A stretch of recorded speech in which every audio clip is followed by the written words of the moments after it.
Welcome to the journey of unpacking the book of Revelation.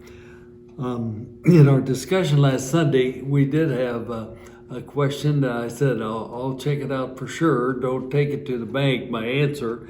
And lo and behold, that was the only time last Sunday I was probably correct. But the reference to 1/3 is incompleteness in Hebrew, meaning of numerology. And just like 7.5 is imperfect, whereas 7 is perfect. 7 is whole, but 7.5 has a crack in it, if you will. So anytime you see a fraction, it has to do with incompleteness, brokenness. So that answers that question, so we can proceed. And I want to start with just outlining 6 understandings that Bruce has of hope in the book of Revelation, because the theme of our study is studying the book of Revelation through the lens of hope. So this is my outline as I walk through it. First of all, in the first 3 chapters, hope is the business of the faithful. Hope is the business of the church. Secondly, in Revelation 4 and 5, hope is pointing to a star in a moonless night. Then last week, Revelation 6 through 11, that very confusing set of visions. Hope is discovering the divine in the devastation. Then this week, hope is discovering direction when all is lost. Then the next Sunday will be Passion and Palm Sunday, and that theme will be hope is like a thief in the night. And finally, on Easter Sunday, the last 3 chapters of the book of Revelation, hope is experiencing the victory before the game is over. So that's sort of the book of Revelation through the lens of hope in outline. So let's dive into chapters 12 and 14, 12 through 14. Now, chapter 11 would have been a great place to stop. The book of Revelation in 11 chapters is a pretty good read, because in chapter 11, God is the judge. The judge at the end of the scene is always standing. God prevails. God's temple, the faithful people. Remember, the temple was destroyed, but the temple now is the faithful people, and they are reigning with God. But John of Patmos wasn't over yet. His worldview was not completed. And so we have chapter 12. It can best be described as a quick flashback. It's one of the chapters in Revelation that you can read it and not be completely confused, because the Messiah was born. The devil, through the effort of Herod, tried to kill the Messiah. See, it just wasn't a battle between Herod and the threatening young child that was born. No, it was a battle for John between God and the devil. So the Herod was simply a new agent of the devil. But the devil was thwarted through the resurrection and ascension, and the devil was ticked off. The devil was angry. So now the followers of the Messiah would be persecuted. And then we get to the famous chapter 13, and all of a sudden the devil has a new agent. And it's the beast arising from the sea, the Roman Empire.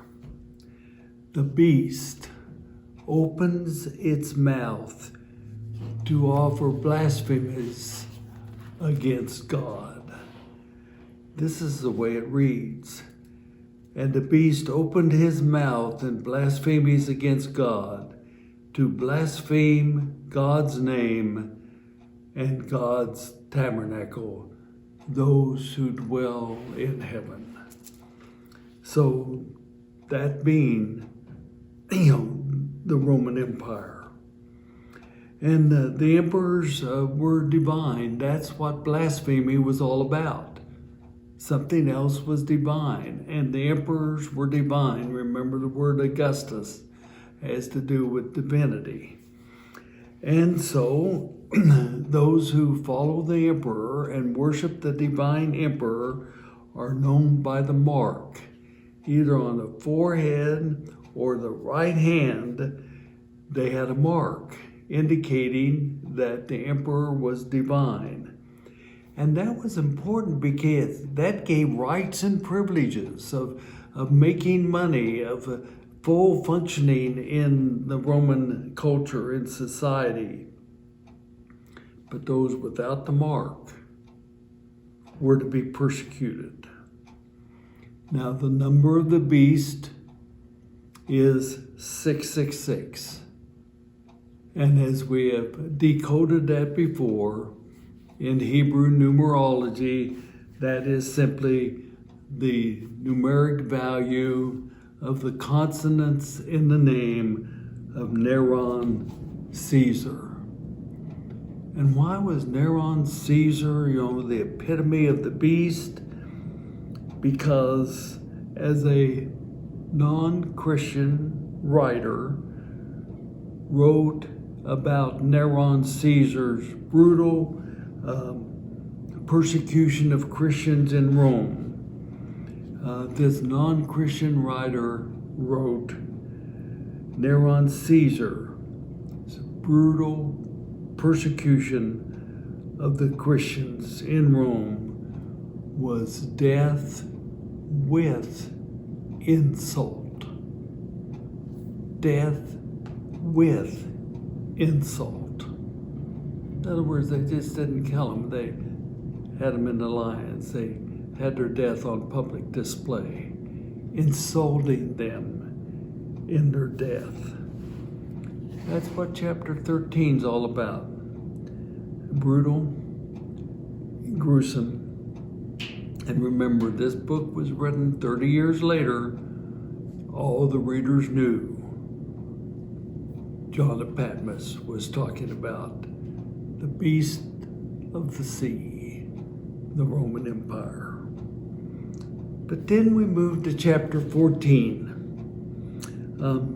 a portrait of tranquility for the 144,000, for the unlimited number of people who would be faithful, who have not defiled themselves by the mark on the forehead or on the right hand. And in 14:4, we have an interesting passage that we could spend a lot of time on and unpacking, but it's very interesting because it refers to the faithful as, quote, those are the ones who have not been defiled with women, for they have kept themselves chaste without women. These are the ones who follow the Lamb wherever the Lamb goes. Well, this is really a beautiful illustration of how, as we consider all of the symbolic language and all of the code of the book of Revelation, it's unfair to the book of Revelation to take one verse and take it literally. And see, that's the problem with reading Revelation rather than studying it. Because this verse has been used in many ways throughout Christian history as those who are most pure are those who are not married. and have, quote, in that language of that day, been defiled by women. But here John simply is using the frequent imagery of the Old Testament where any contact with pagan worship of the emperor, was fornication or adultery. That's the way it was described. On the other hand, those with the mark of the emperor's cult will experience the great winepress of the wrath of God. They all knew what a winepress was, pressing the grapes down with the juice of the fruit flowing out. That utter suffocation and devastating destruction of the grapes was used by John of Patmos. Those who, with the mark, will experience the great winepress of the wrath of God. Chapter 14:19. But on the other hand, those who have been faithful, who have not committed idolatry, quote, adultery, are in a tranquil state with their God. Now, what did this symbolic narrative mean for those who received this letter from John of Patmos? First of all, the forces of evil. Now, for dualists, that's the devil. The forces of evil are powerful, sly, masters of trickery, and entice most persons to reject faithfulness to God and rather worship evil. Secondly, it meant for the people in 95 AD, people are constituted, human beings are constituted to worship an absolute power. Just the way we're put together. It's the way we handle the mystery. And if it isn't the God of love who is worshipped, people will create a God for themselves, like the emperor. Thirdly, people who create gods will suffer. It's a self-imposed and self-perpetuating suffering, for they have simply revealed the love of God, revealed in Jesus. And there's no rest for those who worship the beast and its image. You see, suffering is hell. Hell means to be separated from. Those who worship the emperor or any idol have separated themselves from God, and therefore they suffer. But fourthly, the faithful who reject pagan worship will be rewarded with peace and tranquility. That's the meaning of these chapters. Then, now, what might we talk about for our discussion and for your thought between now and Sunday? First of all, I just want to say that most persons, when they are experiencing persecution, famine, sword, have an inclination to be in despair, and they wring their hands in despair and are motionless as they sit in despair.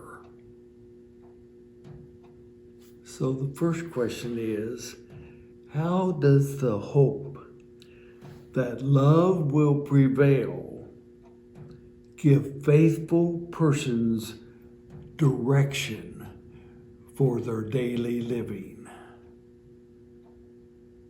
A sense of direction. How does that work?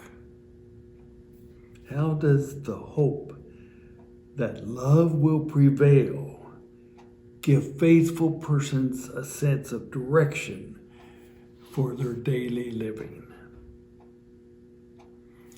Secondly, to think about, to what extent is the satisfaction of seeing the suffering of the unfaithful a motivation to be faithful to the God of love? Let me ask that again, because there's a lot in there. To what extent that's the satisfaction of seeing the suffering of the unfaithful become a motivation to be faithful? Sort of watching how the other half live in suffering. Does that motivate us to be faithful? Thirdly, what are the gods in 2021 before which many bow down and worship in the place of the God of love who was revealed in Jesus? And finally, what are the 2021 temples built to the glory of these contemporary gods? Enjoy your time of thinking, and we'll look forward to Sunday. Thank you.